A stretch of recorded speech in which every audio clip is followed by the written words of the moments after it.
Hello respected teachers, dear aspirants, dear viewers, स्वागत है आप सभी का दी मास्टर्स जर्नी में। और मैं शशांक तिवारी आप सभी का एक बार फिर से दिल से स्वागत करता हूं। सो रिस्पेक्टेड टीचर्स, कैसे हैं आप लोग? आशा करता हूं कि आप सभी की प्रिपरेशन काफी अच्छी चल रही होगी। और इसी कड़ी में हम आज कवर करने वाले हैं of studies by Francis Bacon, यानी कि फ्रांसिस बेकन के द्वारा लिखा गया एक बहुत ही प्रोमिनेंट ऐसे। लिटरली सिलेबस को अगर साइड में रख दिया जाए तो पढ़ा है, बहुत टाइम बाद पढ़ा है, ऐसा नहीं कि पहले पढ़ा नहीं था, बहुत टाइम हो गया पढ़े हुए। ठीक है, तो आज सच में उधेड़ा है। और कैसे उधेड़ा है बस आप देखिएगा आज के कंटेंट में। ठीक है, तो उससे पहले कुछ दो चीजें दिखाता हूं। ये एक किताब, ठीक है, जब एमपी बोर्ड में पुरानी वाली किताबें चलती थी, ठीक है, यानी कि अभी तो एनसीईआरटी वाली बुक चल रही है, उस टाइम पीरियड की 11th क्लास की बुक है ये। पेज नंबर 51 पर ये ऐसे है, फ्रांसिस बेकन का ऑफ स्टडीज। मतलब अच्छे से कवर कर लिया है इसको, ज्यादा बड़ा तो था नहीं है इसलिए। इसके अलावा पीछे ग्लॉसरी भी मेंशन की गई है। तो पढ़ने के बाद में कहां से क्वेश्चंस पूछने की प्रबल संभावनाएं हैं अपने एक्सपीरियंस के बिहाफ पर, इसके अलावा सीनियर से कंसल्ट करने के बाद में आज का कंटेंट आपको वीडियो के अंदर वो देखने को मिलेगा। ठीक है, यानी कि जो एग्जाम के पॉइंट ऑफ व्यू से इंपॉर्टेंट है कि हाँ, अगर इस पूरे टेक्स्ट में से क्वेश्चंस बनेंगे तो वो सारे मैंने मेंशन कर दिए होंगे, महादेव की कृपा से इतना मुझे भरोसा है। और दूसरी चीज, ये पीपीटी जो इसकी पीडीएफ है वो पहले आप देख लीजिए, सो दैट कि हम फिर हमारे लेक्चर को शुरू करेंगे। क्योंकि ये बस पहले दिखा देता हूं जस्ट बिकॉज कि जिसको नोट्स बनाने हैं वो नोट्स बना लें अपने। और जितना भी नेक्स्ट लेवल पर हम तैयार कर सकते थे इस कंटेंट को, हमने उस तरीके से किया है। आल्दो इसकी पीडीएफ ऑलरेडी ऐप के ऊपर अपलोडेड है। ठीक है, आज वर्जियाना वुल्फ का मिसेस डेलो अपलोड हो चुका है, तो जितने भी व्यूअर्स हमसे जुड़े हुए हैं ऐप के ऊपर वो जाके चेकआउट कर सकते हैं। तो ये तो इनके बारे में फ्रांसिस बेकन चूंकि बहुत ही ज्यादा प्रोमिनेंट है, तो नेक्स्ट लेवल पर कंटेंट तैयार करना ही था इनके लिए। और इसके बिहाफ पे जो भी एमसीक्यू बनने थे वो हमने सारे तैयार करें। आप इस पॉज करके स्क्रीनशॉट ले सकते हैं। काफी अच्छे अच्छे अच्छे क्वेश्चंस हैं, जैसा कि आप सभी जानते हैं हमारे वर्क का जो लेवल है महादेव की कृपा से। तो 132 क्वेश्चंस। ठीक है, इसके अलावा डिस्क्लेमर भी दिया किसी पर्टिकुलर क्वेश्चंस में अगर कोई इश्यूज अगर आते हैं। अब आते हैं ऑफ स्टडीज पे। तो इंट्रोडक्शन, ओरिजिनल टेक्स्ट पूरा मेंशन किया है, इसके अलावा समरी पूरी मेंशन की गई है उसकी, जो भी इंपॉर्टेंट कोटेशंस वगैरह हैं, कहां से क्वेश्चंस जहां बोल्ड करना है वो सब कुछ मेंशन किया है। ज्यादा बड़ा था नहीं, लेकिन फिर भी काफी अच्छे प्रीमियम क्वेश्चंस निकाले हैं। आप चेकआउट करके चलिए कितने क्वेश्चंस हैं उस छोटे से ऐसे में।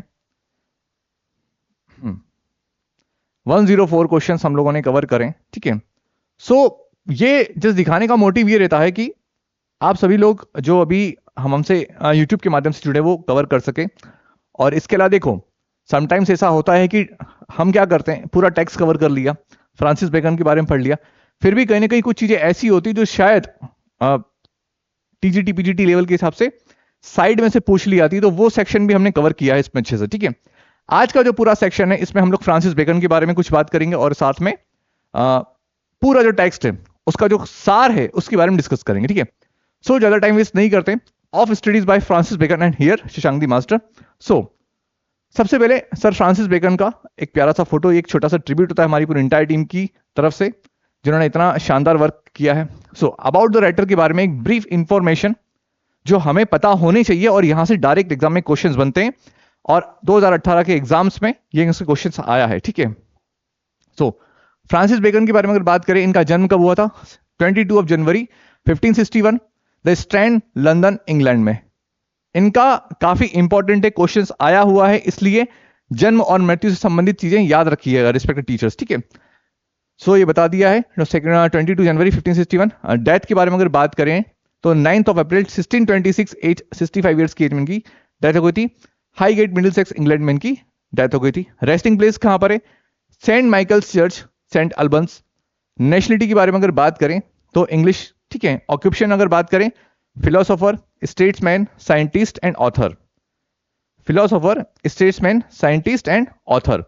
इसके अलावा स्पाउस के बारे में बात करें तो एलिस बर्नहेम, जिनके साथ में 1604 में इनका विवाह हुआ था। ये एक ब्रीफ इंफॉर्मेशन है जिसका आप स्क्रीनशॉट ले सकते हैं, क्विक नोट्स बनाने के लिए काफी हेल्पफुल रहेंगे आप सभी के लिए। ठीक है, नेक्स्ट पेरेंट्स के बारे में अगर बात करें, सर निकोलस बेकन इनके पिताजी का नाम था, लेडी एन बेकन मदर इनकी माताजी थी। एजुकेशन के बारे में बात करें, Trinity college and Cambridge grains in. Notable works के बारे में बात करें तो ये काफी प्रोमिनेंट वर्क है इनके, आप सभी ने पढ़ा होगा, मुझे विश्वास है, और पता है मुझे अच्छे से, ज़्यादा कोई बड़ा वो है नहीं इसमें, लेकिन फिर भी चूंकि कराना है, डिमांड आ रही थी, तो मैंने बोला इसको कराते हैं और अच्छे स्तर पर एग्जाम के हिसाब से तोड़ने का प्रयास किया है इसको। नाउ नोवम ऑर्गेनम 1620, एसिस 1597, 1612 एंड 1625, ये ऐसे 3 सेक्शंस हुए हैं, यानी कि नोटेबल वर्क से कितने टोटल ऐसे लिखे हैं और जितने भी टोटल ऐसे लिखे गए हैं वो कौन कौन से सेक्शंस में डिवाइड किए गए, ये आपको बताना है, ठीक है। अगर पता हो तो बताइए कौन कौन से ऐसे कलेक्शंस में, ये ऑफ स्टडी जो है हमारा कौन से ईयर में पब्लिश हुआ, और इससे पहले जो आगे बताऊं, ठीक है, तो कौन से ईयर पब्लिश हुआ, इसके अलावा कौन से ऐसे में पब्लिकेशन में था ये। एरा के बारे में अगर बात करें तो Renaissance philosophy and 17th century philosophy से बिलोंग करते थे। तो ये कुछ ब्रीफ इंफॉर्मेशन थी। इसके अलावा इंपॉर्टेंट की फैक्ट्स अबाउट फ्रांसिस बेकन, जो डायरेक्ट वन लाइनर बनाने का प्लान किया है कि डायरेक्ट एग्जाम में क्वेश्चंस आते हैं। As we all know that, पहला पॉइंट तो सबसे सबका फेवरेट है कि Francis Bacon is widely considered the father of English essays. हम सब जानते हैं फादर ऑफ इंग्लिश एसे, बहुत बार बहुत से टीजीटी बीजीटी एग्जाम्स में पूछा गया है कि फादर ऑफ इंग्लिश एसे कौन है, तो Francis Bacon. Bacon has been called the father of empiricism. Bacon को फादर ऑफ एम्पिरिसिज्म भी कहा जाता है। ये भी अच्छा क्वेश्चन बनता है respected teachers. And what is empiricism, star बना के लिखा, it means there is something mention किया है, द यूज ऑफ एक्सपेरिमेंट और experience as the basis for your ideas, the belief in this method, यानी कि एक्सपेरिमेंटल कर वर्क करने के लिए ये जाने जाते हैं, तो इसलिए इनको कहा गया है फादर ऑफ एम्पिरिसिज्म, ठीक है। कोई भी काम करके देखना, स्वयं करके देखने का, इसलिए इनको बोला गया है father of empiricism. Bacon borrowed the general conception of his essays from the French writer and philosopher Montaigne. That is very important point, ठीक है। Bacon borrowed the general conception, यानी कि जो जनरल कंसेप्शन है, जो सामान्य अवधारणा है बेसिकली एसेज की, वो उन्होंने किससे बोरो करी है, फ्रेंच फिलोसोफर मॉन्टेन से। ये वन लाइनर के फॉर्म में क्वेश्चंस तैयार किए गए, सो दैट कि आप इजीली अपने माइंड में क्विक रीजन के पर्सपेक्टिव से भी रख सकते हैं। Now Voltaire called him the father of the scientific method. That is very important. ये आप मुझे बताइए रिस्पेक्टेड टीचर्स की, क्या ये आपको पता था? अगर पता था तो बहुत अच्छी बात है, और सच में अगर पता था तो आप प्लीज मुझे बताइए कि कमेंट बॉक्स में जल्दी से कि वोल्टायर का ये पूरा नाम है ही नहीं। आप मुझे बताइए इनका पूरा नाम क्या है, ठीक है। आप सिर्फ नाम बताइए। इसके अलावा थोड़ी सी मैं आपको बता देता हूं कि एक फ्रेंच फिलोसोफर रहे थे अपने टाइम पीरियड पर, इसके अलावा सेटायरिस्ट भी रहे, और इसके अलावा जो है ये इन्होंने जो कैथोलिक, रोमन कैथोलिक जो चर्च है उनको काफी क्रिटिसाइज किया है, ठीक है। बाकी की डिटेल्स आप मुझे बता दें, अगर वैसे तो नीड नहीं है, लेकिन फिर भी मैंने मेंशन करा बिकॉज ये इंपॉर्टेंट था कि वोल्टायर कॉल्ड, और वोल्टायर अपने टाइम पीरियड पर काफी प्रोमिनेंट और फिलोसोफर और सेटायरिस्ट थे। Voltaire called in the father of the scientific method. इसके अलावा known as the father of experimental philosophy, that is very important, known as the father of experimental philosophy. जैसा कि हमने इनिशियल फेज पर भी starting बात करी थी कि एक्सपेरिमेंटल यानी कि कुछ भी काम हो, करना है, विश्वास करना है, करके देखना है, उसके बाद विश्वास करना है, वैसी वाली बात है। नाउ ये आपके लिए कमेंट सेक्शन में छोड़ा है कि इन्फ्लुएंसेस किससे प्रभावित थे और किनको प्रभावित किया, ये आप मुझे बताइए कुछ राइटर्स के नाम, तो पता चलेगा कि हाँ आपने पढ़ा, क्योंकि ये क्वेश्चंस बनते हैं इन्फ्लुएंसेस किससे थे, ठीक है। अब एरिस्टोटल का और इनका क्या कनेक्शन है, चलो वही बताते हैं। देखते हैं आपने फ्रांसिस बेकन को कितने डीप में पढ़ा है। जो भी जिसने पढ़ा होगा मुझे बताएगा कि एरिस्टोटल का क्या कॉन्सेप्ट था। देखो ये थोड़ी थोड़ी सी चीजें, ये जैसे कि अब हमारे पास इनफ टाइम है तो लगता है कि हाँ आपने प्रिपरेशन कैसी करी है, तो एक मजा आएगा। आल्दो मैंने सारी चीजों से मेंशन करी है पीडीएफ के अंदर। सो आई होप कि यहां तक कॉन्सेप्ट क्लियर होता है respected teachers. So moving on, Bacon was a patron of libraries and developed a system for cataloguing books under the 3 categories. तो पैट्रन मींस जनरली हम जानते हैं संरक्षक, जिसको हिंदी में कहा जाता है। तो पैट्रन बेकन के पास में जो फ्रांसिस बेकन बेसिकली लाइब्रेरी के संरक्षक थे, और उन्होंने एक ऐसा सिस्टम डेवलप किया था बुक्स को कैटलॉग करने का, यानी कि जो लाइब्रेरी है उसको 3 सेक्शन में डिवाइड किया गया। कैसे उसको पहचानना है, कैसे उसको सेग्रीगेट करना है, कैसे सेट करना है, उसके लिए हिस्ट्री, पोइट्री एंड फिलोसॉफी। क्या सर ये इंपॉर्टेंट है? हाँ ये इंपॉर्टेंट है, इसीलिए मेंशन किया गया है, ठीक है। So history, poetry and philosophy which could further be divided into specific subject and sub headings, और उसको आगे ये 3 हेडिंग थी, और इसके बाद में इनको आगे सब हेडिंग और सब्जेक्ट्स में डिवाइड किया गया। About books the he wrote, किताबों के बारे में वो क्या मेंशन करते हैं, some books are to be tasted, कुछ किताबों को टेस्ट किया जाता है भाई साहब, अदर स्वैलोड, और कुछ को निगल लिया जाता है, and some few to be chewed and digested, और कुछ को चबाया जाता है और डाइजेस्ट कर लिया जाता है। कुछ याद आ रहा है? ये जो लाइनें हैं ये इसी में सेट करी गई है, क्योंकि ये हमारे ऐसे का पार्ट है, ठीक है।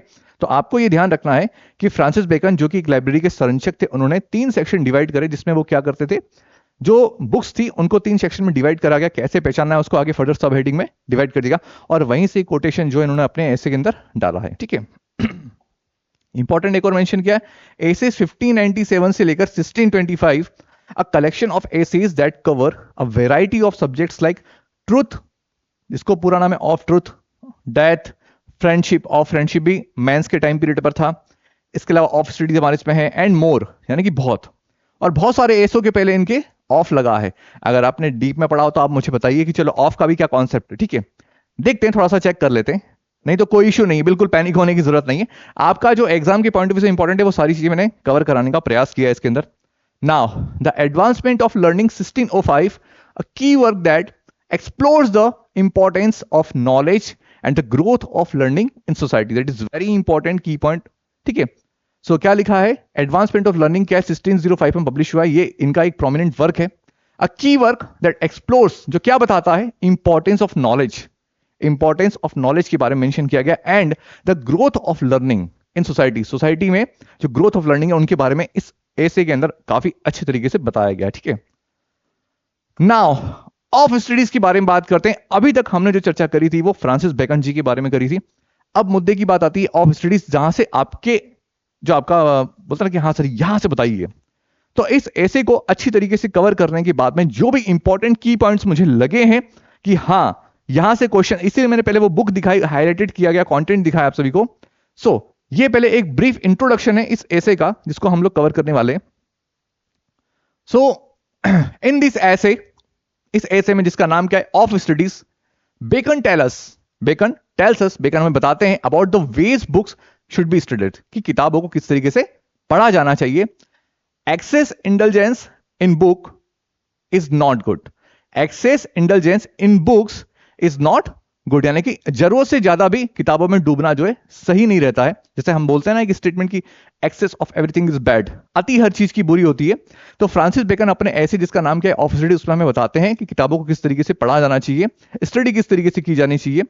तो उसमें बताते हैं कि excess indulgence in books is not good, जरूरत से ज्यादा भी दिन भर all the time we can not do study. ठीक है, सो लगातार उसमें डूबे रहना भी सही नहीं माना गया है।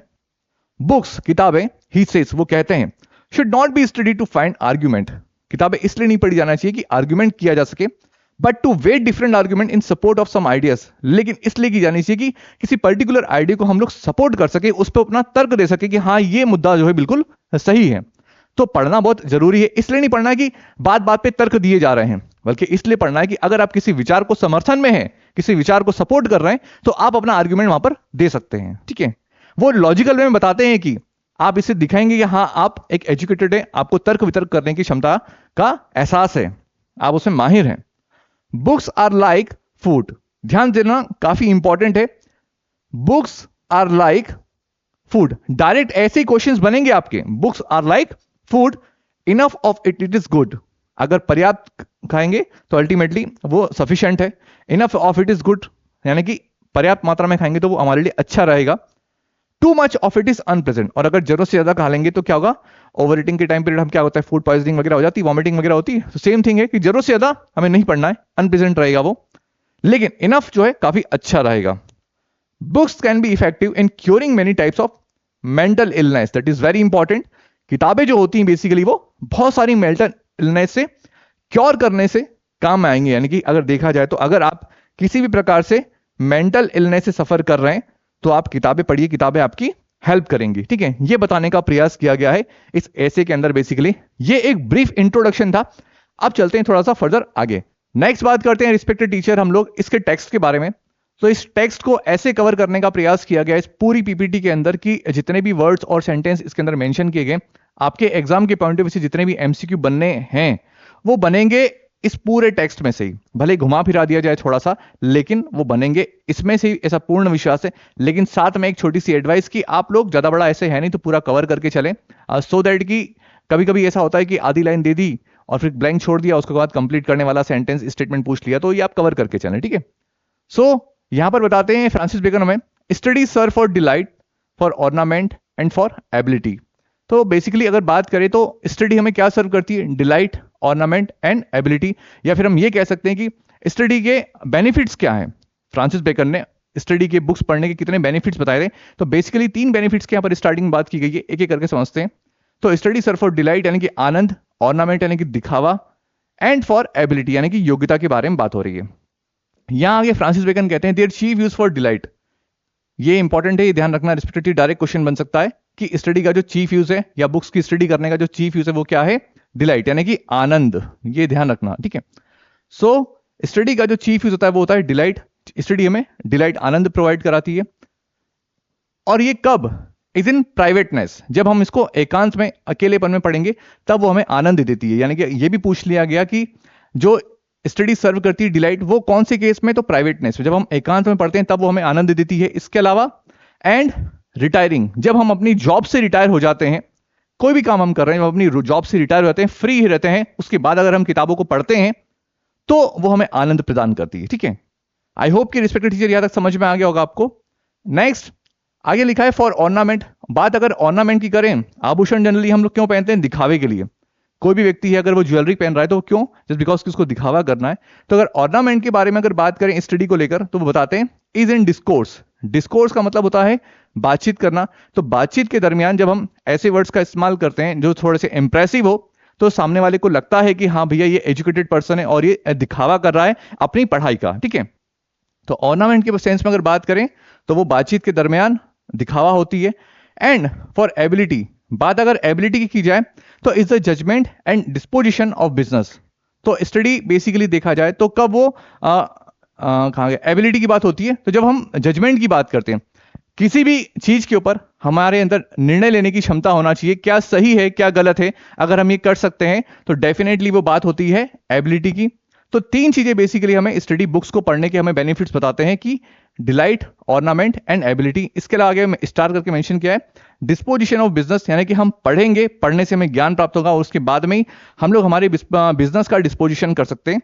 सो क्या लिखा है, the word disposition comes from the Latin word dispositio which means arrangement, division, allocation और एडमिनिस्ट्रेशन, यानी कि हमारे बिजनेस को किस तरीके से एडमिनिस्ट्रेट करना है, इसके अलावा उसका कैसे डिवीजन करना है, कैसे अलॉट करना है। ये सारी चीजें हमें तब पता चलेगी जब हम उस चीज को प्रॉपर तरीके से स्टडी करेंगे। स्टडी यहां पर बेसिकली एक ऐसा वर्ड यूज किया गया फ्रांसिस बेकन द्वारा, यानी कि ये बताने का प्रयास किया गया कि वो किसी भी सेंस में हो सकता है, किसी भी सब्जेक्ट को लेकर हो सकता है, किसी भी फील्ड से लेकर हो सकता है, ठीक है। सो एक बार अगर इस पूरी स्लाइड को कंक्लूड करें, कहने को बहुत छोटा ऐसे, लेकिन लिटरली बता रहा हूं, इसको आप डीप में पढ़ेंगे ना तो इतने हैवी वर्ड्स हैं, शब्दों का एक अपना ही अलग पूर्ण संसार निकल के आता है इसमें। सो बेसिक कंक्लूड करते हैं इस पूरी स्लाइड को। स्टडी डिलाइट, ऑर्नामेंट और एबिलिटी के लिए सर्व करती है। और डिलाइट कब होगा, वो जब हम अकेले में एकांत में पढ़ेंगे, जब हम रिटायर हो जाएंगे हमारी जॉब से तब। ऑर्नामेंट की बात करें तो वो हमारी जब बातचीत में हम ऐसे वर्ड्स का इस्तेमाल करते हैं तो वो किस लिए डिनोट होगा, वो ऑर्नामेंट को दिखावे के लिए। एंड एबिलिटी की बात करें तो जब हमारे अंदर पढ़ने के बाद में निर्णय लेने की क्षमता आ जाती है तो वो चीज एबिलिटी को डिनोट करती है। एंड डिस्पोजिशन ऑफ बिजनेस, और हम पढ़ने के बाद ही इतने मैच्योर हो जाते हैं कि हम हमारे बिजनेस को किस तरीके से डिस्पोज करना, अरेंजमेंट करना है, कैसे उसका डिवीजन करना है। यहां से क्वेश्चंस बनने की प्रबल संभावना है, तो ये रिस्पेक्टेड टीचर आप कवर करके चलें। नेक्स्ट बात करते हैं, to spend too much time in studies is sloth. आगे फ्रांसिस बेकन बताते हैं कि जरूरत से ज्यादा टाइम भी स्टडी को देना वो क्या कहलाता है, स्लॉथ। वो हमें आलसी बनाता है। यानी कि अकॉर्डिंग टू फ्रांसिस बेकन, अगर हम लगातार जरूरत से ज्यादा पढ़ाई कर रहे हैं, स्टडी में अपना टाइम दे रहे हैं, बुक्स में इन्वॉल्व हो रहे हैं, तो वो हमें लेजी बनाएगा, यानी कि फिर हम किसी और काम में ध्यान ही नहीं दे पा रहे हैं। सो वो क्या बनाएगा, स्लॉथ। यहां पर स्लॉथ का सिनोनिम्स, एंटोनिम्स कवर करके चलना, डायरेक्ट कभी इतने आसान नहीं दिया जाएगा। स्लॉथ का, लेजीनेस का सिनोनिम्स क्या है, एंटोनिम्स क्या है, तो ये पता करके चलना आप, ठीक है। कभी कभी इसकी जगह दूसरा वर्ड भी दे दिया जाएगा, to spend too much time in studies is fill in the blanks. तो आपको पता होना चाहिए, स्लॉथ नहीं दिया लेकिन दूसरे सिनोनिम्स, एंटोनिम्स दे दी तो वहां काम हो जाएगा। आगे बताते हैं, to use them too much for ornament is affectation. वो क्या बताते हैं, जरूरत से ज्यादा भी अगर स्टडी का अगर हम बार बार दिखावा करते हैं तो वो भी क्या हो जाएगा, एक तरीके से बनावटी ढोंग नजर आएगा, ठीक है। यहाँ मेंशन किया गया अफेक्टेशन का मतलब बनावटी व्यवहार और दिखावा, यानी कि बात बात पर भी हमें ज्यादा अपनी पढ़ाई को इन्वॉल्व या किसी को दिखाना नहीं चाहिए, वो एक ढोंग नजर आने लगेगा, ठीक है। सामने वाला उससे परेशान हो सकता है, उब सकता है, बोर हो सकता है, आपके बारे में नेगेटिव थॉट्स बना सकता है अपने माइंड में। To make judgement wholly by their rules is the humour of a scholar. और मान लो अगर निर्णय लेने की बात अगर आती है किसी पर्टिकुलर मुद्दे पर, तो हम अगर हमारी किताबी ज्ञान को ही हर जगह इन्वॉल्व करेंगे तो वो भी सही नहीं, वो क्या हो जाएगा, अल्टीमेटली स्कॉलर का मजाक बनना हो जाएगा कि निर्णय लेने की बात अगर आती तो आप हर जगह अपनी किताबों के ज्ञान को ही इन्वॉल्व कर रहे हो, तो वो भी बिल्कुल सही नहीं है। जहां पर सही बोलते ना कि सूझबूझ की आवश्यकता हो रही है, वहां पर किताबों का ज्ञान नहीं है, लॉजिक लगाने की बात है, और आप अब किताबों के अकॉर्डिंग टू दिस बुक ये वाली पनिशमेंट होना चाहिए, ठीक है, तो वो ऐसा नहीं है। तो वो कहते हैं कि Holi by their rules is the humour of a scholar. अगर किसी भी चीज के ऊपर आप निर्णय किताबी ज्ञान के ऊपर ले रहे हैं तो वो भी बिल्कुल सही नहीं, वो एक स्कॉलर का मजाक बनना बताता दर्शाता है। आगे बताते हैं, they perfect nature and are perfected by experiences, for natural abilities are like natural plants that need pruning by study. ये स्टार बना के लिखा है, ये लाइन अपने आप में बहुत ही अच्छी है और एग्जाम के पॉइंट ऑफ व्यू से, इसलिए यहां पर दो तीन चीजें मैंने मेंशन करी हैं। यहां पर देखो क्या लिखा है स्टार बना के। अब यहां पर इस स्टेटमेंट का मतलब क्या है, they perfect nature and are perfected by experiences.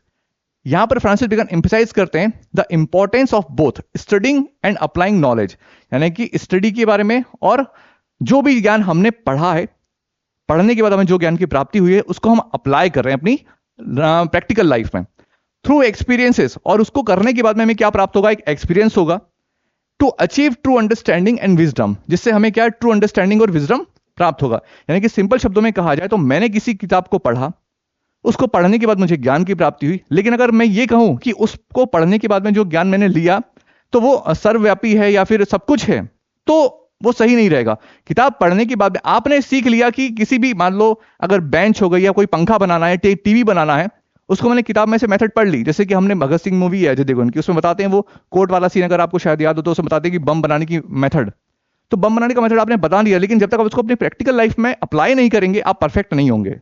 तो इसलिए यहां पर मेंशन किया गया दे परफेक्ट नेचर, दे किसके लिए बोला गया, स्टडी के लिए, they perfect nature and are perfected by experiences. तो यहां पर बेसिकली स्टडी की और नॉलेज की और एक्सपीरियंस, इन सब की काफी इंपॉर्टेंस को बताया गया है कि परफेक्शन कब आएगा, जब हम काम करेंगे और काम करने के बाद ही हमें एक्सपीरियंस मिलने वाला है।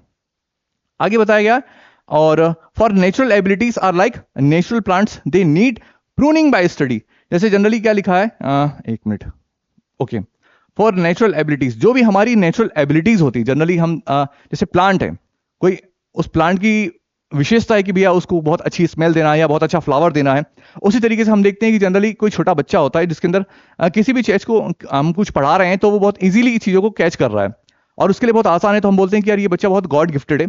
लेकिन उसको भी हमें एक नेक्स्ट लेवल पर लेके जाने के लिए ब्रशअप की रिक्वायरमेंट होती है। ब्रशअप वो कैसे होगा, बाय स्टडी। तो अगर हम कोई प्लांट है, बहुत अच्छा प्लांट है, उसको और व्यवस्थित तरीके से अगर करना है तो काट छाट की आवश्यकता होती है। प्रूनिंग का मतलब क्या होता है, काट छाट करना, काट छाट करके हम उसको और नेक्स्ट लेवल पर लेके जा सकते हैं।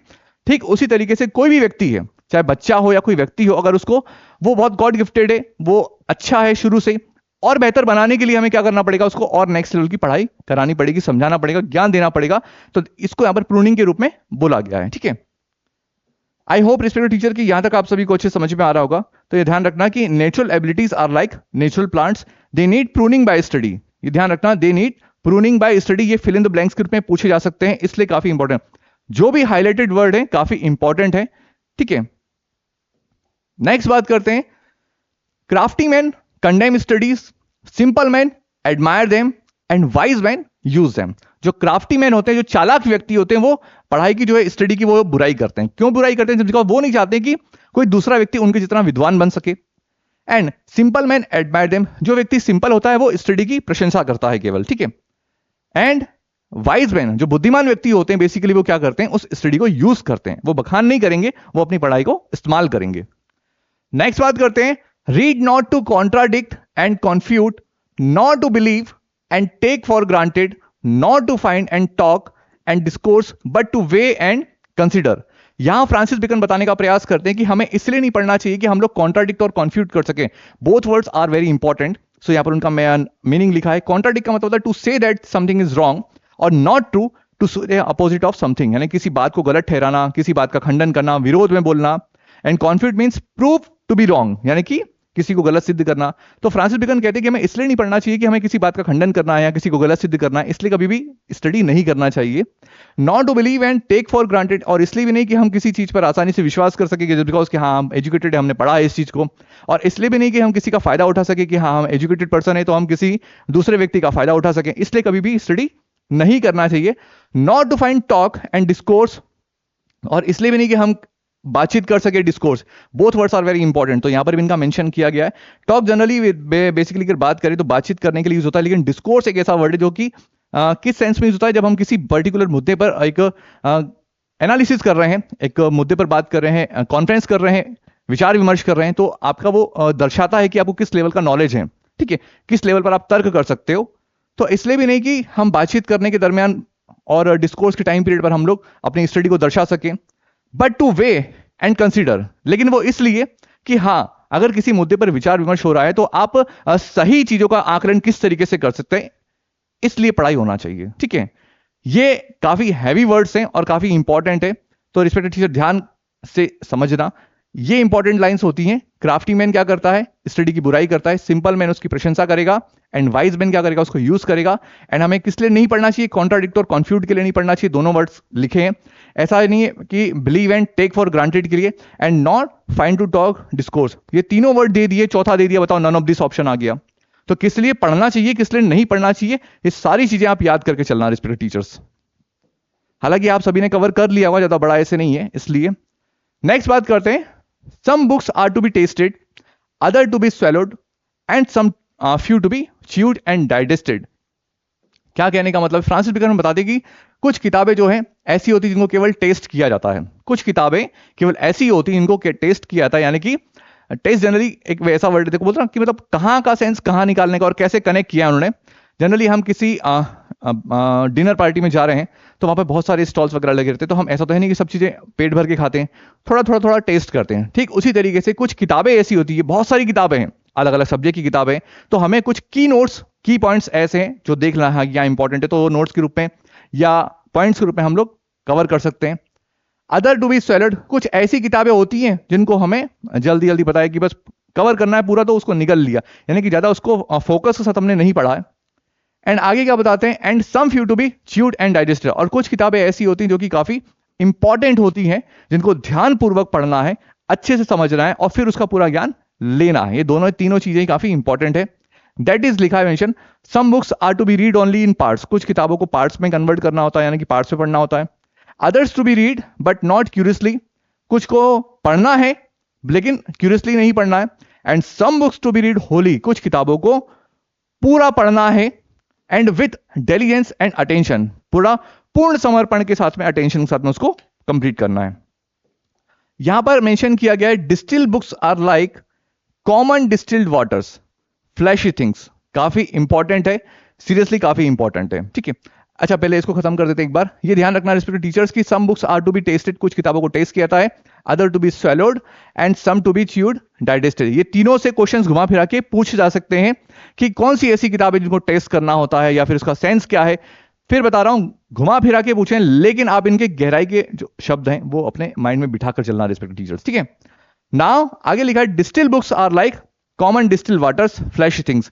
यहां पर बेसिकली समरी के बारे में बात हो रही है, ठीक है। यहां मेंशन किया गया है when you only read summarize or extract of books taking only the most basic information, it's like drinking distilled water. It might seem impressive at first glance, but it lacks depth and substance, just like a flashy appearance without a real quality. Essentially, you are missing out on the true value of the original material by not engaging with it fully. Simple शब्दों में कहा जाए तो जिस तरीके से summary, generally हम बोलते हैं ना एग्जाम से पहले बार समरी कवर कर लेते हैं, तो मैं हमेशा कहता हूं समरी इंपॉर्टेंट है, उससे एक ब्रीफ आइडिया लगता है, लेकिन क्या समरी के बिहाफ पे आप एग्जाम क्रैक कर देंगे? That is not possible. तो ये काफी अच्छी चीज बताई गई है यहां पर, फ्रांसिस बेकन ने उस टाइम पीरियड पर ही बता दिया यार कि समरी कभी भी हमें पूर्ण ज्ञान नहीं देती है। वो दिखने में तो काफी अट्रैक्टिव लगती है कि चलो 5 मिनट का वीडियो है, पढ़ लिया हमने, लेकिन 5 मिनट के वीडियो में हमें पूरे चैप्टर का ज्ञान कभी नहीं होगा। अगर हमें पढ़ना है उसको तो लाइन बाय लाइन अच्छे से कवर करके चलना है, so that we can give answer. अगर नहीं पढ़ेंगे तो डिफिकल्टीज आएंगी। इसीलिए अभी आप लोगों के लिए भी एक एडवाइस है यहां पर, इसी से देख लो, समय है जितना हो सकता है पूरा कवर करके चले, लास्ट मोमेंट के लिए समरी पढ़े। पूरा पढ़ा होगा तो समरी से काम चल जाएगा, लेकिन समरी के बिहाफ पे पूरा काम नहीं हो पाएगा, ठीक है।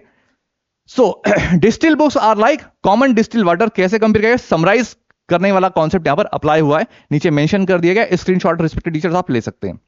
नेक्स्ट बात करते हैं, reading make a full man. अगर आप रीडिंग करते हैं, बुक्स की स्टडी करते हैं, तो आप एक परफेक्ट मैन बनते हैं, आपकी पर्सनैलिटी डेवलप होती है।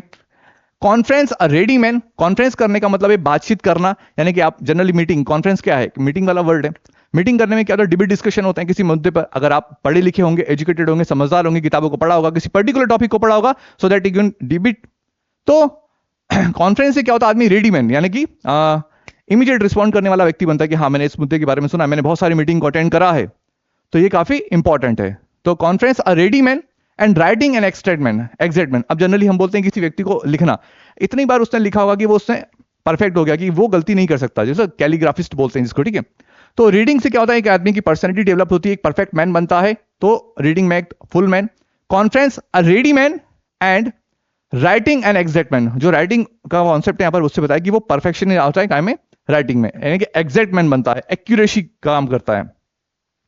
And therefore if a man right little, और आगे बताते हैं कि अगर मान लो कोई व्यक्ति थोड़ा लिखता है, he need have a great memory, यानी कि ज्यादा लिखने की आदत अगर उसकी नहीं है तो उसकी याददाश्त अच्छी होनी चाहिए।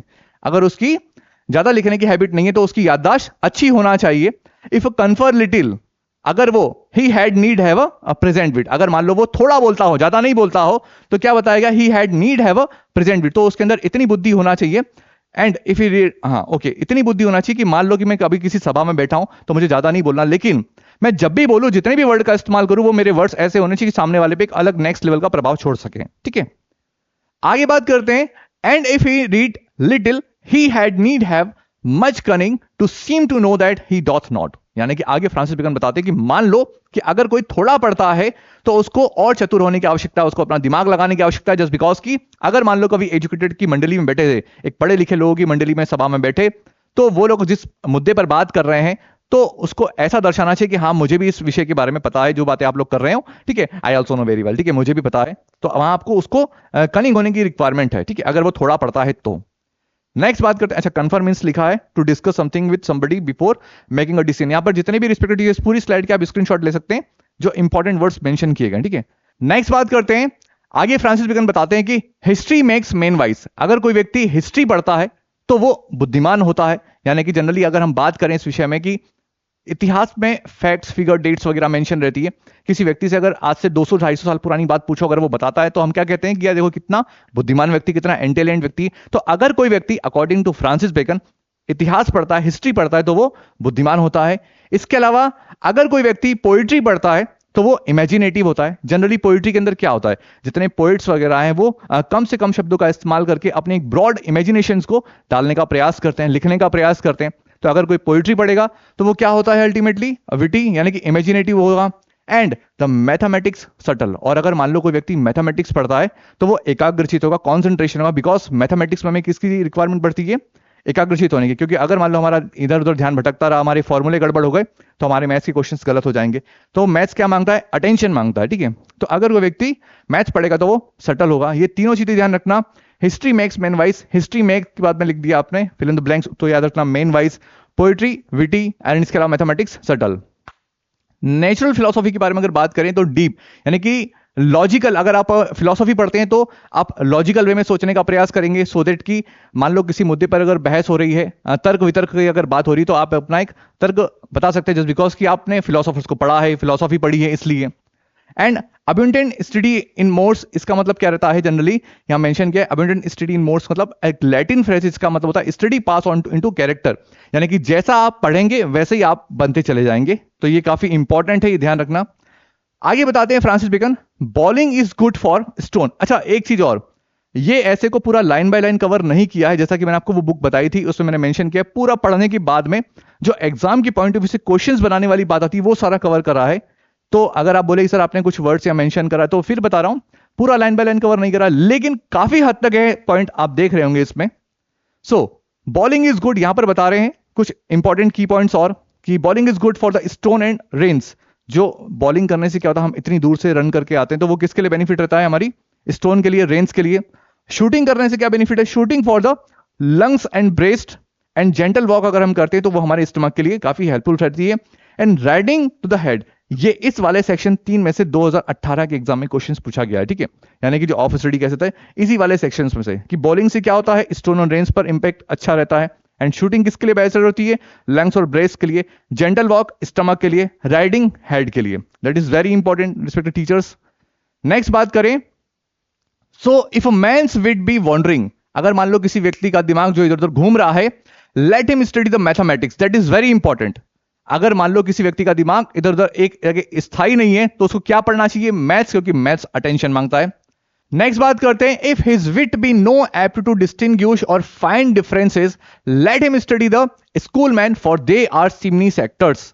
अब यहां पर आगे फ्रांसिस बेकन बताते हैं कि मान लो अगर कोई व्यक्ति चीजों में डिफरेंस नहीं पता कर पाता है, अंतर नहीं बता पाता है, तो उसको किसको पढ़ना चाहिए? उसको पढ़ना चाहिए स्कूल मैन को। स्कूल मैन बेसिकली आप यहां पर जो बेसिकली बोला गया है वो टीचर्स या फिलोसोफर्स के लिए आप कह सकते हैं एंशिएंट और मेडिवल टाइम पीरियड पर, तो उनको पढ़ना चाहिए। क्यों? Just because for they are cymini sectors. और सिमनी सेक्टर का मतलब क्या रहता है यहां पर?